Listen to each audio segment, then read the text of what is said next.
పెట్టుకొని మా కుటుంబ సభ్యులు, మా జేసీ కుటుంబ సభ్యులు, మా తెలుగుదేశ సభ్యులందరికీ శిరస్సు వంచి నమస్కరిస్తున్నాను.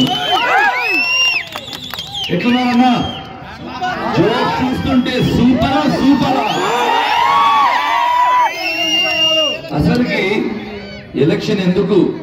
ఆ ఎలక్షన్ ద్వారా మాకింత ఖర్చు బొక్క, వైఎస్ఆర్లకి బొక్క.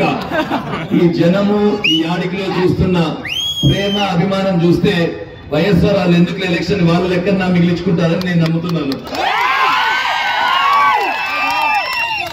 ఆడికి రాలేదు, అద్భుతంగా మారింది. అంటే 2014లో చిన్నాన ఎమ్మెల్యే అయినాక ఈ కుంటని ఎంతో సుందరంగా తీర్చాడు. కానీ ఇంకా కొంచెం పెండింగ్ ఉన్నది. ఎక్కడేసిన గొంగలి అక్కడే ఉన్నది. 2019 నుంచి ఖచ్చితంగా అశ్మిత్ రెడ్డి గెలుస్తూనే ఈ కుంటను కూడా అభివృద్ధి జరుగుతుంది. ప్రభుత్వం ఏ విధంగా ఉందో గత 5 సంవత్సరాలు నేను చెప్పాల్సిన అవసరం లేదు. దానికన్నా ముఖ్యంగా రాబోయే రోజుల్లో ఖచ్చితంగా, ఇక అది నేను ఆయన చేయి చూడలేదు కానీ ఆయన నుదుటి రాత మీరు అందరు చూసారు. చంద్రబాబు నాయుడు గారే ఖచ్చితంగా ముఖ్యమంత్రి కాబోతున్నారు. కానీ మన ప్రభుత్వము ప్రజల ప్రభుత్వము ఏమి చేయబోతున్నారు నాకన్నా అందరూ వివరించారు.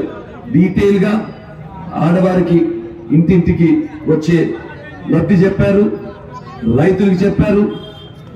ఇక్కడ కొంతమంది యాదవులు ఉన్నారు. ఈ మధ్య కాలంలో బాగా కొంచెం కాస్త కొంత సంపద ఉండేది మన యాదవులకి.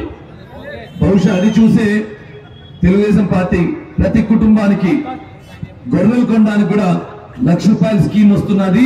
50,000 ఉచితంగా మీరు పెడితే ఖచ్చితంగా ఆ స్కీమ్ కూడా ఇంప్లిమెంట్ అవుతుంది. మీరందరూ కూడా దాన్ని సద్వినియోగం చేసుకోండి.